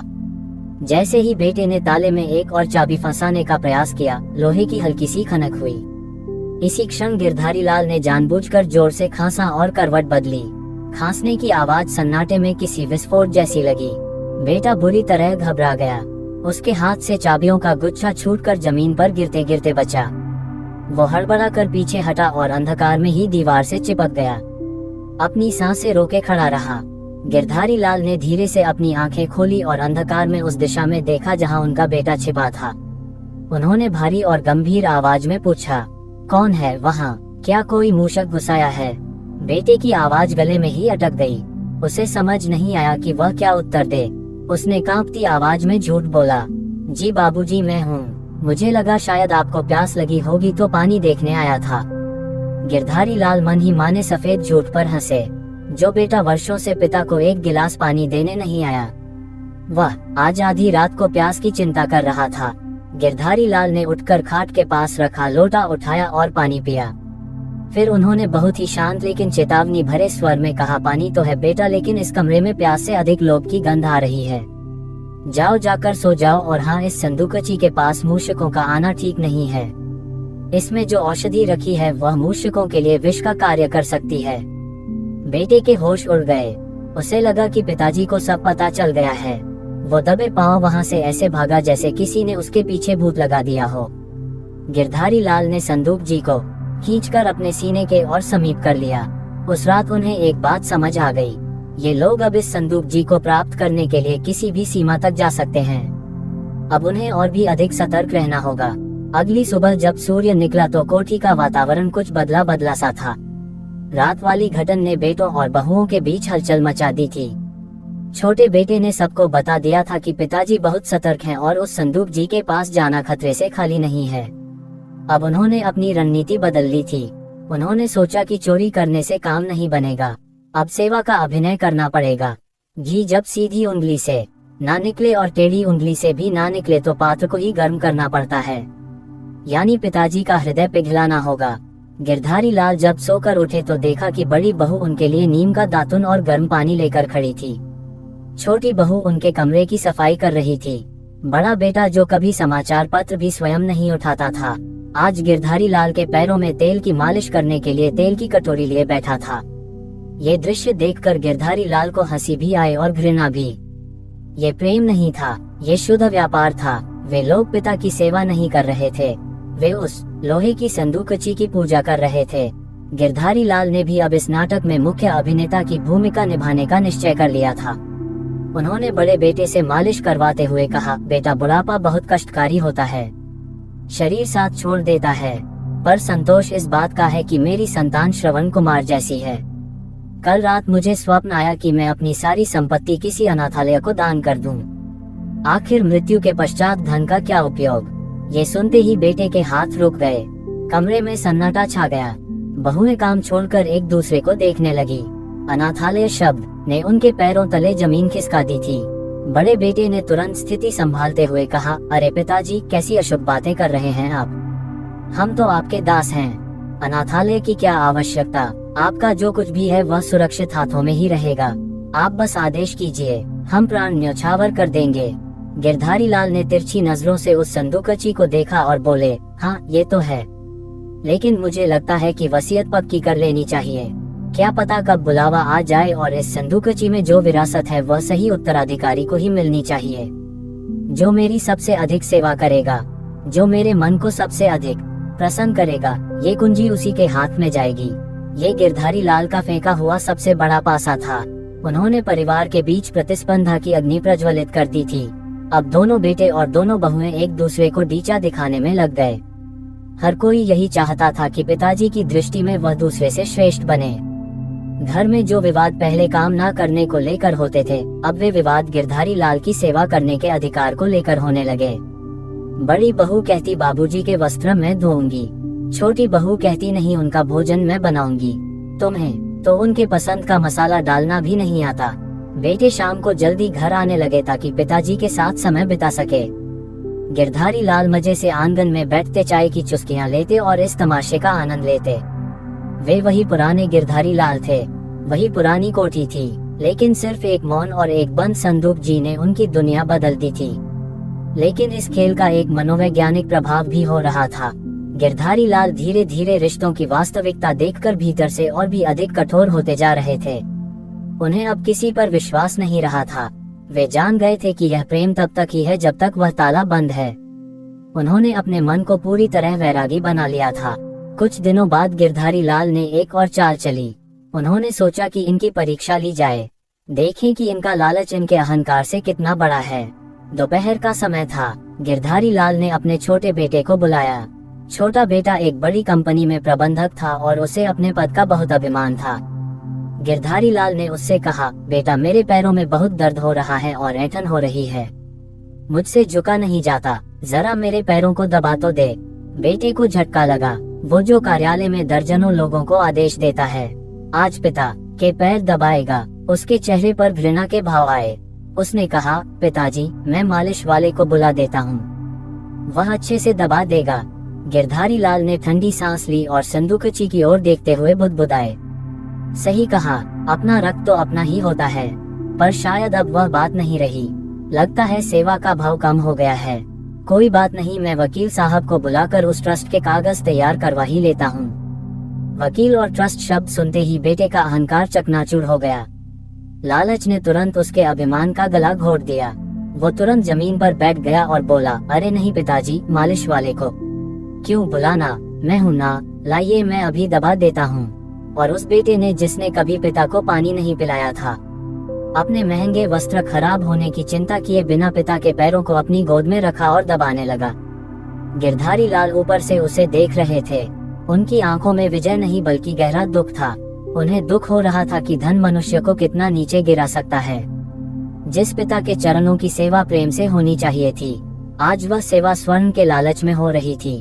गिरधारी लाल ने मन ही मन सोचा, स्वामी जी सही कहते थे, दुनिया को अपना वास्तविक रूप कभी मत दिखाओ। जब मैं दानी था तब यह मुझे नोच रहे थे, आज जब मैं कंजूस और रहस्यमय बन गया हूँ तो यह मेरे दास बन गए हैं। इसी बीच नगर में ये समाचार अग्नि की तरह फैल चुका था कि गिरधारी लाल के पास कोई बहुत पुराना खजाना है। उनके पुराने कर्जदार, जो उन्हें कंगाल समझकर भूल चुके थे, अब फिर से चक्कर काटने लगे। लेकिन इस बार वे पैसे मांगने नहीं बल्कि नए प्रस्ताव लेकर आ रहे थे। कोई कहता, सेठ जी आप हमारे साथ नया व्यापार आरंभ कीजिए। कोई कहता, पुरानी बातें भूल जाए, हम फिर से साथ काम करते हैं। जगदीश, जिसने गिरधारी लाल को धोखा दिया था, वह भी रोज शाम को आने लगा। वो गिरधारी लाल के लिए महंगी मिठाइयाँ और फल लाता। वो प्रयास करता कि किसी तरह बातों ही बातों में उस संदूकची का रहस्य जान ले। एक शाम जगदीश ने पूछा, गिरधारी लाल भाई, सुना है आपने अपने बुढ़ापे के लिए कुछ विशेष प्रबंध कर रखा है। उस पेटी में क्या है? उसमें हीरे हैं या पुराने जमाने के सिक्के? गिरधारी लाल ने एक रहस्यमयी मुस्कान के साथ आकाश की ओर देखा और कहा, जगदीश, उसमें वह है जो मनुष्य को राजा बना देता है। उसमें वह समय बंद है जो मैंने तुम जैसे लोगों से बचा कर रखा था। जिस दिन वह खुलेगा उस दिन सबकी रखें चौंधिया जाएंगी। गिरधारी लाल का यह उत्तर सुनकर जगदीश की उत्सुकता और बढ़ गई। उसे पक्का विश्वास हो गया कि संपत्ति बहुत बड़ी है। उसने गिरधारी लाल के बड़े बेटे को भड़काना शुरू किया। उसने बेटे से अकेले में कहा, देखो तुम्हारे पिताजी का कोई विश्वास नहीं, बुढ़ापे में बुद्धि भ्रमित हो जाती है। कहीं ऐसा ना हो कि वे किसी साधु महात्मा के प्रभाव में आकर सब कुछ दान कर दें। तुम्हें शीघ्र से शीघ्र उस संदूक जी को अपने अधिकार में लेना होगा। जगदीश की बातों ने बेटे के मस्तिष्क में विष खोल दिया। उसे लगा कि जगदीश सही कह रहा है। पिताजी जिस तरह ट्रस्ट और आश्रम की बातें कर रहे हैं, वह खतरे की घंटी है। बड़े बेटे ने सोचा कि अब सेवा से काम नहीं चलेगा, अब कोई ठोस कदम उठाना होगा। उसे पिताजी से वह वसीयत लिखवानी ही होगी जिसमें लिखा हो कि संदूकची का मालिक वह अकेला होगा। उस रात घर में एक गुप्त बैठक हुई, लेकिन इस बार बैठक में गिरधारी लाल सम्मिलित नहीं थे। बड़ा बेटा, छोटा बेटा और दोनों बहुएं एक साथ बैठे थे। उनके बीच की आपसी शत्रुता एक क्षण के लिए थम गई थी, क्योंकि अब उनके सामने एक साझा भाई था। कहीं पिताजी सब कुछ दान ना कर दें। बड़े बेटे ने कहा, हमें पिताजी पर दबाव बनाना होगा। कल हम उनसे कहेंगे कि वे वसीयत लिख दें। यदि उन्होंने मना किया तो छोटी बहू ने बीच में ही कहा, तो क्या हम उन्हें घर से तो निकाल नहीं सकते? यदि निकाल दिया तो वह संदूक जी भी साथ ले जाएंगे। हमें प्रेम से ही काम लेना होगा, लेकिन थोड़ी दृढ़ता से। कल हम उनसे कहेंगे कि यदि वे हमें उत्तराधिकारी नहीं बनाएंगे तो हम भी उनकी सेवा नहीं कर पाएंगे। अगले दिन सुबह जब गिरधारी लाल नाश्ता कर रहे थे तो पूरा परिवार उनके सामने आकर खड़ा हो गया। वातावरण में तनाव था। गिरधारी लाल समझ गए कि कोई खिचड़ी पक रही है। बड़े बेटे ने साहस जुटाकर कहा, पिताजी हम आपसे एक आवश्यक बात करना चाहते हैं। गिरधारी लाल ने चाय का घूंट भरा और शांत भाव से पूछा, कहो क्या बात है? बेटे ने कहा, पिताजी हम सब आपकी इतनी सेवा करते हैं, आपका इतना ध्यान रखते हैं, हमें भय है कि कल को यदि आपको कुछ हो गया तो समाज वाले हमें जीने नहीं देंगे। वे कहेंगे कि हमने आपकी संपत्ति हड़प ली। इसलिए हमारी प्रतिष्ठा के लिए और आपके मन की शांति के लिए हम चाहते हैं कि आप वसीयत लिख दे कि आपके पश्चात यह संदूकची और इसमें रखा सामान कैसे मिलेगा। गिरधारी लाल ने सबको एक एक करके देखा। उनकी आंखों में वही पुराना लालच तैर रहा था। गिरधारी लाल ने संदूकची पर हाथ रखा और बोले, वसीयत? हाँ, वसीयत तो अवश्य लिखी जाएगी और वह वसीयत इसी संदूक जी के भीतर रखी जाएगी, लेकिन मेरी एक शर्त है। सब ने एक साथ पूछा, क्या शर्त है? गिरधारी लाल ने कहा, मैं अगले महीने की पूर्णिमा को एक बड़ा भोज आयोजित करूंगा। उस भोज में नगर के सभी प्रतिष्ठित लोग, वकील और मेरे पुराने मित्र आएंगे। उसी भरी सभा में सबके सामने मैं इस संदूकची को खोलूंगा। उससे पहले ना तो कोई वसीयत की बात करेगा और ना ही इस संदूकची को स्पर्श करेगा। जो मेरी इस शर्त को मानेगा वही मेरा उत्तराधिकारी बनेगा और जो शीघ्रता करेगा उसे एक फूटी कौड़ी भी नहीं मिलेगी। परिवार वाले स्तब्ध रह गए। एक महीने की प्रतीक्षा। लेकिन भरी सभा और वकील की बात सुनकर उन्हें संतोष भी हुआ कि पिताजी जो भी करेंगे कानूनी रूप से करेंगे। उन्हें लगा कि विजय उन्हीं की होगी। वे सहमत हो गए, लेकिन वे नहीं जानते थे कि गिरधारी लाल ने अपने जीवन का सबसे बड़ा नाटक रच दिया था। वे नहीं जानते थे कि उस पूर्णिमा की रात को क्या होने वाला है। गिरधारी लाल ने अपनी जवानी की गलतियों को सुधारने के लिए, अपने बुढ़ापे को सुरक्षित करने के लिए एक ऐसा जाल बुना था जिसमें लालच के ये पक्षी स्वयं ही फंसते जा रहे थे। गिरधारी लाल अपने कमरे में वापस आए। उन्होंने संदूक जी को देखा और धीमे से बुदबुदाए, बस एक महीना और, उसके बाद ये तमाशा समाप्त। उसके बाद सत्य सबके सामने होगा। उन्होंने संदूक जी को थपथपाया, जैसे वह कोई निर्जीव वस्तु नहीं बल्कि उनका सबसे निष्ठावान साथी हो। उस लोहे के बक्से में क्या था, यह अभी भी एक रहस्य था। एक ऐसा रहस्य जो रत्नापुर की नींव हिलाने वाला था। वो एक महीना गिरधारी लाल के जीवन का सबसे विचित्र और शिक्षाप्रद महीना था। जिस घर में कभी उन्हें एक कप चाय के लिए तरसना पड़ता था, वहाँ अब दूध और मेवों की नदियाँ बह रही थी। ये सब उस एक बंद लोहे की संदूकची का चमत्कार था। गिरधारी लाल ने अपनी आंखों से देखा कि कैसे रहस्य और संभावना मनुष्य को पूरी तरह बदल देते हैं। स्वामी नित्यानंद के शिष्य बोधानंद की बात अक्षरश सत्य सिद्ध हो रही थी। दुनिया को सत्य से कोई सरोकार नहीं होता। दुनिया केवल उस भ्रम के पीछे भागती है जो उन्हें लाभ पहुंचा सके। इन 30 दिनों में गिरधारी लाल ने राजाओं जैसा जीवन जिया। सुबह उनकी आंख खुलने से पहले ही उनके सिरहाने गर्मा गर्म चाय तैयार मिलती थी। स्नान के लिए जल का तापमान बिल्कुल सही रखा जाता था। जो बेटे पहले कार्यालय जाने की जल्दी में पिता का चेहरा देखना भी पसंद नहीं करते थे, अब वे जाने से पहले गिरधारी लाल के चरण स्पर्श करके आशीर्वाद लेते थे और पूछते थे, बाबूजी आज शाम को आपके लिए क्या लेते आए। जो बहुएं पहले ताने मारती थी, अब वे दिन भर उनकी पसंद नापसंद का ध्यान रखती थी। घर में यदि गिरधारी लाल को जरा सी खांसी भी आ जाती तो तुरंत चिकित्सक को बुलाया जाता। ये वही खांसी थी जिसे पहले बूढ़े का नाटक कहा जाता था। लेकिन इस राजसी ठाट बाट के बीच गिरधारी लाल का मन एक गहरे वैराग्य से भर गया था। वे जानते थे कि यह सेवा, यह आदर, ये प्रेम सब कुछ बनावटी है। ये गिरधारी लाल के लिए नहीं बल्कि उस लोहे के बक्से के लिए है। वे अक्सर अकेले में उस संदूक जी को देखते और सोचते कि काश मैंने अपनी जवानी में ये पाठ सीख लिया होता। काश मैंने जाना होता कि अपनी मुट्ठी सदैव बंद रखनी चाहिए। जब मुट्ठी खुली होती है तो हाथ खाली दिखते हैं, लेकिन जब मुट्ठी बंद होती है तो लोगों को लगता है कि उसमें भाग्य की रेखाएं बंद है। गिरधारी लाल ने इस एक महीने में उन 3 बातों का मन गहराई से समझा जिन्हें गुप्त रखने की सलाह स्वामी जी ने दी थी। पहली बात, धन का रहस्य। अब उनके पास वास्तव में धन नहीं था, लेकिन धन होने का भ्रम था और उसी ने उन्हें सम्मान दिलाया था। दूसरी बात, घर के भेद। अब उन्होंने अपनी जहवा बंद कर ली थी। वे बहुओं की शिकायत पड़ोसियों से नहीं करते थे, बेटों की शिकायत संबंधियों से नहीं करते थे। इस चुप्पी ने घर की प्रतिष्ठा को एक कवच दे दिया था। बाहर वाले अब कहते थे कि गिरधारी लाल का परिवार कितना संस्कारी है, देखो कैसे बुढ़ापे में पिता की सेवा कर रहे हैं, जबकि वास्तविकता केवल 4 दीवारी के भीतर कैद थी। तीसरी बात अपनी कमजोरी। गिरधारी लाल ने अब अपना दुखड़ा रोना बंद कर दिया था। वे अब किसी के सामने विवश नहीं बनते थे। उनकी आंखों में अब आंसू नहीं बल्कि एक आत्मविश्वास रहता था, और इसी आत्मविश्वास ने लोगों को झुका दिया था। धीरे धीरे पूर्णिमा का वो दिन समीप आ गया जिसका सबको बेसब्री से इंतजार था। घर में तैयारियों का शोर आरंभ हो गया था।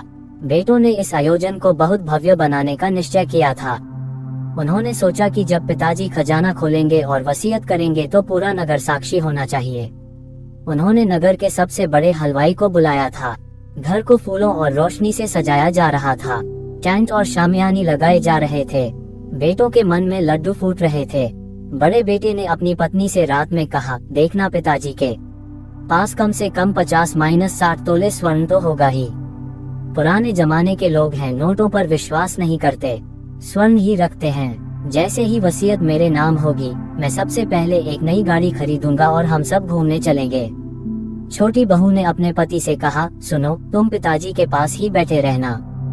बड़े भैया बहुत चालाक हैं, कहीं वे अवसर देखकर कोई कीमती वस्तु अपनी जेब में ना रख लें। और हाँ, पिताजी से कह देना कि मुझे वह पुराना वाला हार चाहिए जिसके बारे में वे कभी बातें किया करते थे। लालच के ये हवाई किले इतने ऊंचे बन चुके थे कि किसी को जमीन दिखाई नहीं दे रही थी। उधर पूरे रत्नपुर में इस भोज की चर्चा थी। हर कोई आश्चर्यचकित था कि जो गिरधारी लाल कल तक दाने दाने को मोहताज था, वह आज इतना बड़ा भंडारा कैसे कर रहा है। जगदीश, शर्मा जी और नगर के तमाम बड़े व्यापारी इस रहस्य को जानने के लिए उत्सुक हो रहे थे। सबको लग रहा था कि गिरधारी लाल ने कोई बहुत बड़ा खजाना खोज निकाला है। पूर्णिमा की सुबह हुई। सूर्य की किरणें कोठी के आंगन में पड़ी। आज का दिन निर्णय का दिन था। गिरधारी लाल सुबह जल्दी उठ गए। उन्होंने स्नान किया और अपनी पुरानी संदूक से एक नई रेशमी धोती और कुर्ता निकाला जो उन्होंने वर्षों से नहीं पहना था। माथे पर चंदन का तिलक लगाया। आज दर्पण में उन्हें वह विवश बूढ़ा नहीं बल्कि एक तेजस्वी पुरुष दिखाई दे रहा था। उन्होंने उस लोहे की संदूकची को उठाया। वो आज भी उतनी ही भारी थी। उन्होंने उसे अपने कमरे के बीचों बीच रखी एक मेज पर रख दिया और उसे एकटक देखने लगे। उन्होंने संदूकची पर हाथ फेरा और बुदबुदाए, आज तुम्हारा कार्य पूरा हो जाएगा। तुमने मुझे वह सम्मान दिया जो मेरे अपने रक्त ने नहीं दिया। आज दुनिया देखेगी कि एक बंद बक्से में कितनी शक्ति होती है। दोपहर होते होते मेहमानों का आना शुरू हो गया। कोठी के बाहर गाड़ियों और स्कूटरों की कतार लग गई। सफेद वस्त्रों में नगर के गणमान्य लोग, वकील साहब और पुराने मित्र सब आ पहुँचे। जगदीश सबसे आगे की पंक्ति में बैठा था। उसकी नजरें बार बार अंदर के कमरे की ओर जा रही थी। वो जानना चाहता था कि आखिर बाजी किसने जीती। शाम का समय निश्चित था संदूकची खोलने के लिए। जब सूर्य ढलने लगा और चंद्रमा अपनी चांदनी बिखेरने लगा तो कोठी के बड़े हॉल में सभा जम गई। बीच में एक ऊंचा मंच बनाया गया था जिस पर एक बड़ी सी कुर्सी रखी थी गिरधारी लाल के लिए और उसके सामने एक मेज थी जिस पर वो रहस्यमयी संदूकची रखी जानी थी। वातावरण में एक अजीब सा तनाव और रोमांच था। कान्हा फूसी का दौर चल रहा था। कोई कह रहा था, सुना है मुगलों के जमाने के सिक्के हैं। कोई कह रहा था, अरे नहीं, हीरे जवाहरात हैं जो इनके परदादा ने जमा किए थे। जितने मुंह उतनी बातें, लेकिन सत्य किसी को नहीं पता था। तभी बड़े बेटे ने घोषणा की, देवियों और सज्जनों, हमारे पूजनीय पिताजी सेठ गिरधारी लाल जी पधार रहे हैं। सबकी निगाहें सीढ़ियों की ओर मुड़ गई। गिरधारी लाल धीरे धीरे लेकिन सदी हुई चाल से नीचे उतर रहे थे। उनके एक हाथ में लाठी थी और दूसरे हाथ से उन्होंने अपने पोते का हाथ थाम रखा था। उनके पीछे 2 नौकर उस भारी लोहे की संदूकची को बड़ी सावधानी से उठाकर ला रहे थे।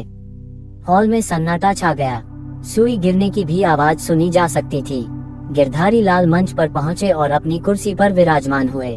नौकरों ने वह संदूकची उनके सामने मेज पर रख दी। गिरधारी लाल ने एक नजर पूरे हॉल पर डाली। उन्होंने देखा कि उनके बेटे, बहुएं जगदीश, शर्मा जी और वे तमाम लोग जो उनके बुरे समय में उन्हें छोड़कर चले गए थे, आज हाथ बांधे लालच भरी निगाहों से उनकी ओर देख रहे थे। ये दृश्य देखकर उनके चेहरे पर एक व्यंग्यात्मक मुस्कान बैठ गई।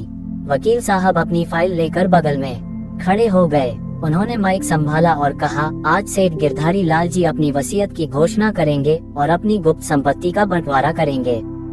जैसा कि उन्होंने शर्त रखी थी, आज ये संदूकची सबके सामने खोली जाएगी। गिरधारी लाल ने हाथ के इशारे से वकील को रोका और माइक अपनी ओर खींच लिया। उनकी आवाज में एक गजब की खनक थी। उन्होंने बोलना शुरू किया, मेरे प्यारे मित्रों, संबंधियों और मेरे बच्चों, आप सब आज यहाँ इस आशा में आए हैं कि इस लोहे के बक्से से कोई चमकती हुई वस्तु निकलेगी जो आपकी जिंदगी बदल देगी। आप सब जानना चाहते हैं कि गिरधारी लाल ने अपनी जवानी में ऐसा क्या गुप्त रखा था जो आज बुढ़ापे में उसके काम आया। उन्होंने एक पल का विराम लिया। सबकी सांसें अटकी हुई थी। मैं आपको बताना चाहता हूँ कि जवानी में मैंने बहुत गलतियाँ की। मैं खुली किताब बनकर जिया। मैंने अपना धन, अपने घर के विवाद और अपनी कमजोरियां आप सबके सामने परोस दी। परिणाम ये हुआ कि जब मेरा समय बुरा आया तो आप सब ने मुझे रद्दी की टोकरी में डाल दिया। मेरे अपनों ने मुझे बोझ समझा, मेरे मित्रों ने मुझे ठगा, लेकिन फिर मुझे एक संत मिले जिन्होंने मुझे जीवन का सबसे बड़ा पाठ पढ़ाया। उन्होंने मुझे बताया कि बुढ़ापे में यदि विवश नहीं रहना चाहते तो अपनी मुट्ठी बंद रखना सीखो। गिरधारी लाल ने अपने बेटों की ओर देखा। वे बेचैन हो रहे थे। उन्हें पिताजी का भाषण नहीं, संदूची का माल चाहिए था। गिरधारी लाल ने आगे कहा, बीते 1 महीने में आप सब ने मेरी जो सेवा की वो अद्भुत थी। मुझे पता है कि वह सेवा इस संदूची के लिए थी, लेकिन फिर भी उस सेवा ने मुझे 1 महीने के लिए ही सही एक राजा जैसा अनुभव कराया। ये संदूची मेरी रक्षक बनी। इसने मुझे वह कवच दिया जिससे मैं आप सबके लालच और अपमान से बच सका। आज मैं बहुत प्रसन्न हूँ, इसलिए नहीं कि मेरे पास संपत्ति है, बल्कि इसलिए कि आज मैं आपको वह सत्य देने जा रहा हूँ जो संपत्ति से भी बड़ा है। जगदीश से रहा नहीं गया। वो अपनी सीट से थोड़ा उठा और बोला, गिरधारी लाल भाई, पहेलियां बहुत हो गई, अब तो बता दो इसमें है क्या। हमारा सस्पेंस अब और सहन नहीं हो रहा। पूरे हॉल में हंसी की एक हल्की लहर दौड़ गई, लेकिन तनाव कम नहीं हुआ। गिरधारी लाल ने अपनी जेब से एक पुरानी जंग लगी चाबी निकाली। चाबी को हवा में लहराते हुए उन्होंने कहा, ये चाबी केवल इस ताले की नहीं है, ये चाबी आपकी आंखों पर पड़ी पट्टी खोलने के लिए भी है। इस संदूची में मेरी जिंदगी की सबसे मूल्यवान कमाई रखी है, वो कमाई जो मैंने अपनी जवानी में गवा दी थी, लेकिन बुढ़ापे में वापस पाली। बेटों की धड़कनें तेज हो गई। बड़ा बेटा मन ही मन गणना कर रहा था कि यदि स्वर्ण निकला तो कैसे छिपाएगा और यदि नकदी निकली तो कैसे बैंक में जमा करेगा। बहू की नजरें संदूची के ढक्कन पर गड़ी थी। गिरधारी लाल ने कांपते हाथों से चाबी को ताले के छेद में डाला। खट की एक तेज आवाज हुई। ताला खुल गया था। हॉल में एकदम सन्नाटा छा गया। लोग अपनी कुर्सियों के किनारे पर आ गए। हर कोई गर्दन ऊंची करके देखने का प्रयास कर रहा था। गिरधारी लाल ने ताला निकालकर मेज पर रखा। फिर उन्होंने संदूची का भारी ढक्कन दोनों हाथों से पकड़ा। उन्होंने एक बार फिर अपने परिवार की ओर देखा। उन चेहरों पर भूख थी, प्यास थी, लालच था, लेकिन प्रेम कहीं नहीं था। गिरधारी लाल ने एक गहरी सांस ली और ढक्कन को धीरे धीरे ऊपर उठाना शुरू किया। लोहे के कब्जों ने चरचराहट की आवाज की, जैसे वे भी किसी पुराने रहस्य को बाहर आने से रोक रहे हो। ढक्कन पूरा खुल गया। गिरधारी लाल ने अपना हाथ अंदर डाला। लोगों की आंखें फटी की फटी रह गई।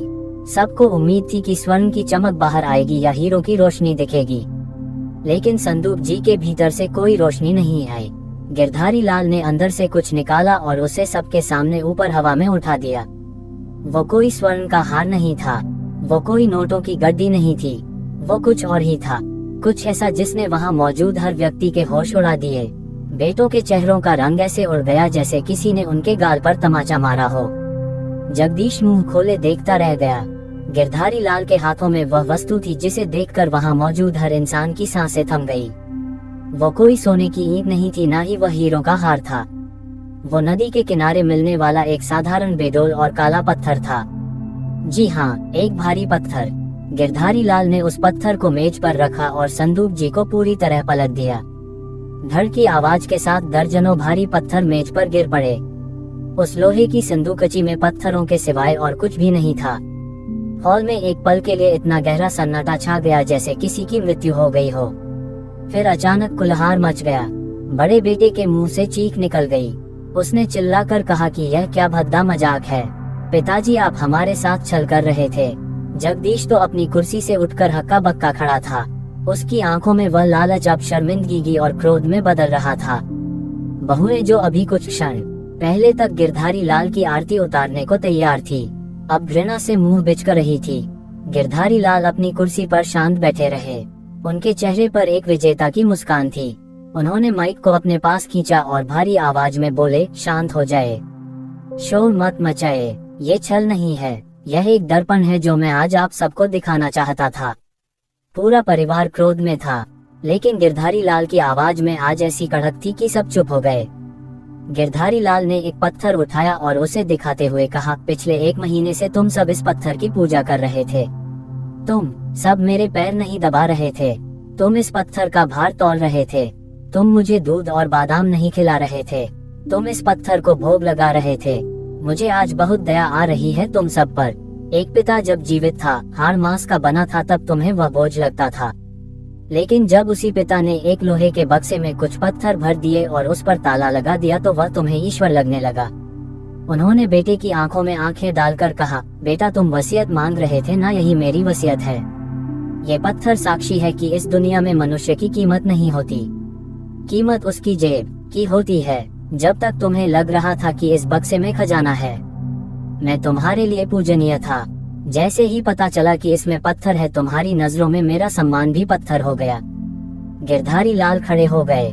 उन्होंने जगदीश की ओर देखा और कहा, जगदीश तुम जानना चाहते थे ना कि वो कौन सा रहस्य है जो मैंने अपनी जवानी में नहीं जाना और अब जान गया हूँ। वो रहस्य यह है कि दुनिया को कभी अपनी खाली जेब मत दिखाओ। यदि मैंने ये संदूकची खुली रखी होती तो क्या तुम मुझे सम्मान देते? नहीं, मैंने इसे बंद रखा, इसने रहस्य भरा और उसी रहस्य ने मुझे मेरी खोई हुई प्रतिष्ठा वापस दिलाई। उन्होंने वहां मौजूद सभी लोगों को संबोधित करते हुए अपनी अंतिम बात कही जो इस पूरी कथा का सारथी थी। मित्रों, आज मैं आपको जीवन का वह कठोर सत्य बताकर जा रहा हूं जिसे यदि आप जवानी में समझ ले तो बुढ़ापा कभी विवश नहीं होगा। मैंने 3 गलतियां की थी। पहली, मैंने अपनी संपत्ति का प्रदर्शन किया। याद रखना, जब तुम्हारे पास धन हो तो उसे गुप्त रखो ताकि नजर ना लगे, और जब धन ना हो तब तो उसे और भी गुप्त रखो ताकि दुनिया तुम्हें कमजोर समझकर कुचल ना दे। अपनी गरीबी का रोना कभी मत रोना, वरना लोग तुम्हें टिश्यू पेपर की तरह उपयोग करके फेंक देंगे। दूसरी गलती, मैंने अपने घर के विवादों को सार्वजनिक किया। जिस घर की बातें बाहर जाती हैं, उस घर की प्रतिष्ठा चौराहे पर नीलाम हो जाती है। अपने परिवार के भेद, अपनी पत्नी और बच्चों की कमियां कभी मित्रों को मत बताओ। वे आनंद लेंगे और फिर उसी जानकारी से तुम्हें तोड़ेंगे। और तीसरी सबसे बड़ी गलती, मैंने अपनी कमजोरी और अपना अपमान सबको बताया। कभी भी किसी भी परिस्थिति में अपनी विवशता का तमाशा मत बनने देना। यदि तुम स्वयं को दयनीय दिखाओगे तो दुनिया तुम्हें दयनीय ही बना देगी। गिरधारी लाल ने एक लिफाफा जेब से निकाला और मेज पर रख दिया।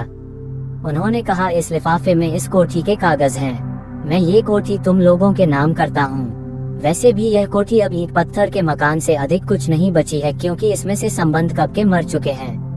मैं जा रहा हूँ। बड़े बेटे ने हड़बड़ाकर पूछा, आप कहाँ जा रहे हैं पिताजी? और ये सब नाटक क्यों किया? गिरधारी लाल ने अपनी लाठी उठाई और दरवाजे की ओर मुड़ गए। उन्होंने मुड़कर कहा, ये नाटक नहीं था, यह मेरे जीवन का अंतिम पाठ था। मैं अब वानप्रस्थ के लिए जा रहा हूँ। हरिद्वार के किसी आश्रम में रहूंगा। वहाँ मुझे कम से कम इस बात का संतोष तो रहेगा कि वहाँ लोग पत्थर को ईश्वर मानकर पूजते हैं, लेकिन यहाँ मनुष्य को पत्थर समझकर ठोकर मारते हैं। मेरे पास अब कुछ नहीं है, लेकिन मेरे पास आत्मसम्मान है जो मैंने इस 1 महीने में वापस अर्जित किया है। इतना कहकर गिरधारी लाल हॉल से बाहर निकल गए। पीछे सन्नाटा था। मेज पर पड़े हुए काले पत्थर अब उन बेटों और बहुओं को घूर रहे थे। वे पत्थर अब उन्हें जीवन भर याद दिलाने वाले थे कि उनका लालच उनके पिता के प्रेम से अधिक भारी था। जगदीश और बाकी मेहमान सिर झुकाए खड़े थे। गिरधारी लाल खाली हाथ आए थे, लेकिन आज वे सबसे धनी होकर जा रहे थे क्योंकि उन्होंने मोह का त्याग कर दिया था। गिरधारी लाल कोठी के द्वार से बाहर निकले। ठंडी हवा चल रही थी। उन्होंने एक बार भी पीछे मुड़कर नहीं देखा। उनकी चाल में अब लड़खड़ाहट नहीं थी, बल्कि एक अजीब सी मुक्ति थी।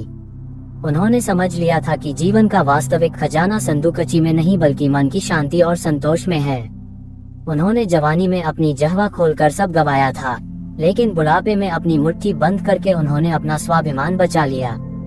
ये कहानी यहीं समाप्त नहीं होती, बल्कि यह आपके जीवन में आरंभ होती है। गिरधारी लाल तो चले गए, लेकिन वो लोहे की संदूकची और वे पत्थर आज भी प्रश्न पूछ रहे हैं। क्या आप भी वही गलती कर रहे हैं? क्या आप भी खुली किताब बनकर जी रहे हैं? याद रखिएगा, ये दुनिया रहस्य को सलाम करती है, उपलब्धता को नहीं। अपनी 3 बातें, धन, घर के भेद और अपनी कमजोरी सदैव गुप्त रखें। यही सुखी जीवन का मूल मंत्र है। मिलते हैं एक और नई वीडियो में, तब तक अपना ख्याल रखना। धन्यवाद मित्रों।